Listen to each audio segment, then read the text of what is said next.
议员柯玉林表示，因为中央规定，伫4月2日以后，总共24类的场所必须要施打满3剂的新冠疫苗。虽然教育局甲经发局主管的场所比较较来较单纯，不过议员嘛关心高中以下教师施打的比例问题。我们的场域比较单纯，但是相对的重要。为什么？因为我们12岁以下的孩子可没有完成10秒的预打，所以我在这边想说要问局长，针对这边里面讲到的高级中等以下学校跟幼儿园，在4月22号之前必须完成第3剂的施打，有没有办法100%做到？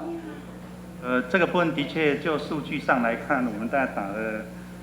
2剂的部分只有98.41，那第3剂的部分呢，我们大概统计到4月13号大概有68.82，所以还有一点距离，所以我们持续的还是要呼吁我们老师，其实第3剂可以保护自己，那也可以保护他人。那未来如果中央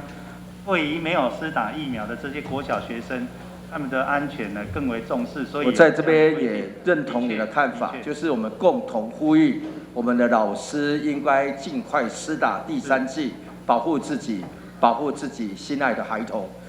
除了教师施打的问题，另外中央嘛将开放5岁到12岁的幼童嘛将开始施打疫苗。议员蔡宏全嘛关心教育局准备的状况。同意书的发放，